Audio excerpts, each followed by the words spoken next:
देश की राजधानी दिल्ली एक बार फिर से गैंग वॉर से दहल उठी है। सीलमपुर में मिसबाह नाम के शख्स की गोली मारकर हत्या कर दी गई है। वारदात का आरोप छेनू गैंग पर लगा है। देखिए रिपोर्ट।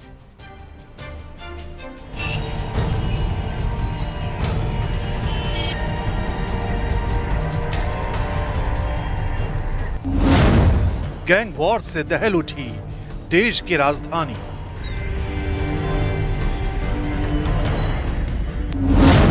सीलमपुर में बेखौफ होकर हत्या की वारदात। छेनू गैंग पर हत्या की साजिश का आरोप।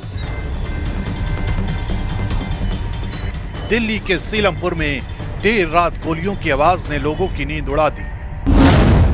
हमलावरों ने मिसबाह पर करीब 20 राउंड फायरिंग की और 6 गोलियां उसे लगी, जिससे मिसबाह की मौके पर ही मौत हो गई। दिल्ली के सीलमपुर इलाके में देर रात अज्ञात बदमाशों ने ताबड़तोड़ गोलियां बरसाकर एक शख्स की हत्या कर दी।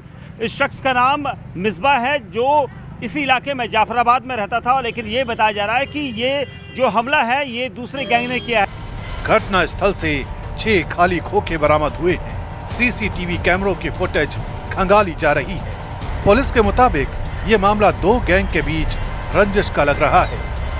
पुलिस का कहना है कि आसपास के जो सीसीटीवी कैमरा फुटेज लगे हैं उनको चेक किया जा रहा है, क्योंकि जो हमलावरों की संख्या थी कितनी थी इसको लेकर अभी कयास जारी है। वहीं जो पुराना गैंग यहाँ पर एक्टिव है पहले से ही, उसको लेकर यहाँ पर पुलिस उस एंगल को भी जांच कर रही है कि क्या ये गैंग वॉर है, क्योंकि 2 गैंग के बीच की दुश्मनी एक बार फिर दिल्ली पुलिस के लिए परेशानी यहाँ पर खड़ी कर रही है, क्योंकि नॉर्थ ईस्ट दिल्ली हमेशा से पुलिस के लिए एक संवेदनशील जगह रही है।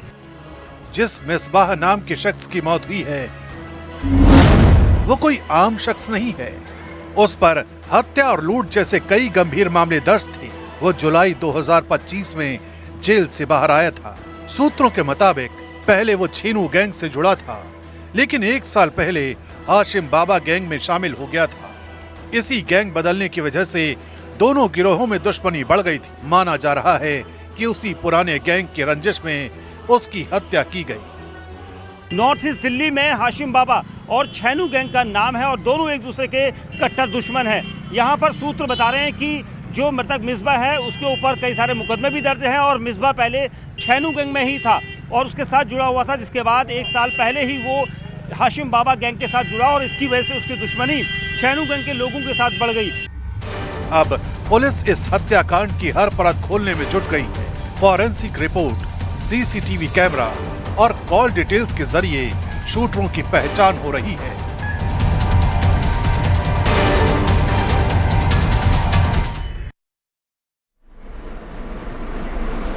बागपत में मेरठ हाईवे पर दर्दनाक सड़क हादसा हो गया है। सब्जियों से भरा तेज रफ्तार टेम्पो बेकाबू होकर पलट गया, जिसमें टेम्पो सवार 3 किसानों की मौके पर मौत हो गई है, जबकि आधा दर्जन किसान गंभीर रूप से घायल हो गए हैं। घायलों में से 2 की हालत बहुत ही नाजुक है। इनका इलाज बागपत जिला अस्पताल में चल रहा है।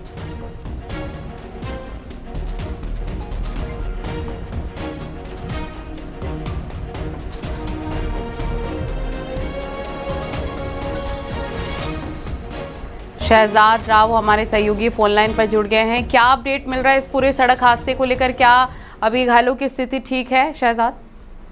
देखिए, ये हादसा शहर कोतवाली क्षेत्र के काटा गांव के निकट हुआ है। मेरठ हाईवे पर जो है एक तेज रफ्तार टेम्पो था जिसका टायर ब्लास्ट हो गया और वो पलट गया, जिसमें 3 किसानों की दर्दनाक मौत हुई है। लगभग आधा दर्जन किसान जो है घायल हुए हैं, जिनमें से 3 की हालत नाजुक बनी हुई है। उनको जो है हायर सेंटर रेफर किया गया। जो मृतक किसान थे ये सिंगावली थाना क्षेत्र के रहने वाले थे और दिल्ली की आजादपुर मंडी अपनी सब्जी बेचने जा रहे थे, जिसमें भिंडा थी और अन्य सब्जी थी।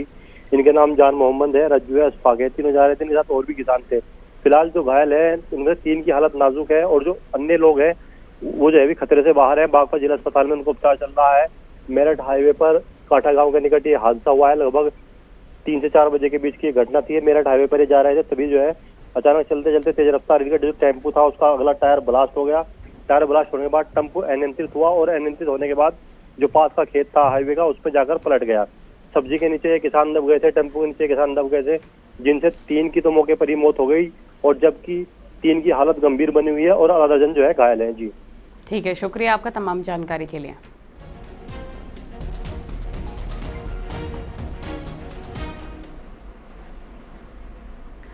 वाराणसी में सीएम योगी ने उपराष्ट्रपति का स्वागत किया है। धर्मशाला के उद्घाटन के लिए उपराष्ट्रपति पहुंचे हैं और उपराष्ट्रपति राधाकृष्णन का सीएम योगी ने वाराणसी पहुंचने पर स्वागत किया है।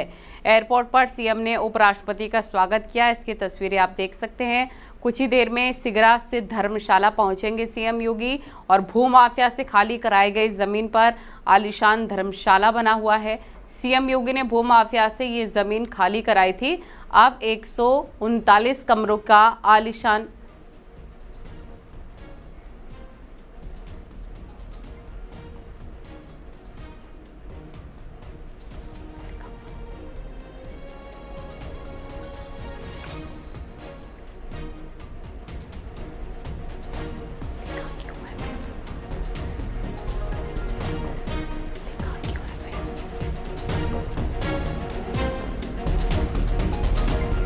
तो ये तस्वीरें आपको हम दिखा रहे हैं। सीएम योगी आदित्यनाथ ने स्वागत किया है वाराणसी में उपराष्ट्रपति का।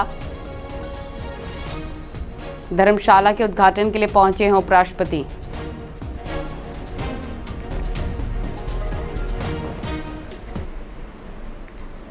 खबरें जारी हैं, रुकेंगे छोटे से ब्रेक के लिए। आप देख रहे हैं न्यूज़ 18 उत्तर प्रदेश उत्तराखंड। आप देख रहे हैं न्यूज़ 18 उत्तर प्रदेश उत्तराखंड।